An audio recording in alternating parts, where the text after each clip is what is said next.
Hello everyone, কেমন আছো সবাই? আমি খুব ভালো আছি। তো আজকে বরের আবদারে রান্না হচ্ছে তোমার ফ্রাইড রাইস আর চিকেন কষা। প্রথমেই তো তোমাদেরকে আমি চিকেন কষার রেসিপিটা দেখালাম। তো চলো তোমাদের সাথে আমি শেয়ার করি আমি কিভাবে ফ্রাইড রাইস রান্না করি।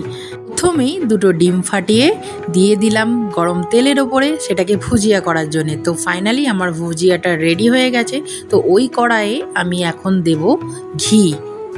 ঘিটা গরম হতেই আমি দিয়ে দেবো এলাচ, আর সাথে আমার কেটে রাখা সবজিগুলো যেমন বিনস, গাজর আর ক্যাপসিকাম। গ্যাসটা জোরে দিয়ে ভালো করে নাড়াচাড়া করে একটু দিয়ে দিলাম নুন, কারণ যাতে সেদ্ধ হয়ে যায় আর ভাজাটাও হয়ে যায়। সাথে ঢাকাটাও দিয়ে দিলাম। ঢাকাটা সরিয়ে দেখলাম ভাজা ভাজা মোটামুটি হয়ে গেছে, সেই জন্যে দিয়ে দিলাম কাজু আর কিশমিশ, সাথে দিয়ে দিলাম ওই রাখা ভুজিয়াটা মানে ডিমের ভুজিয়াটা।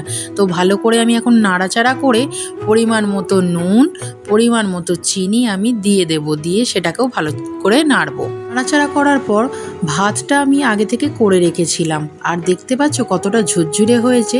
তো সেই ভাতটাকে দিয়ে ভালো করে নাড়াচাড়া করে উপর থেকে ব্ল্যাক পেপার দিয়ে দিলাম। Finally ready fried rice.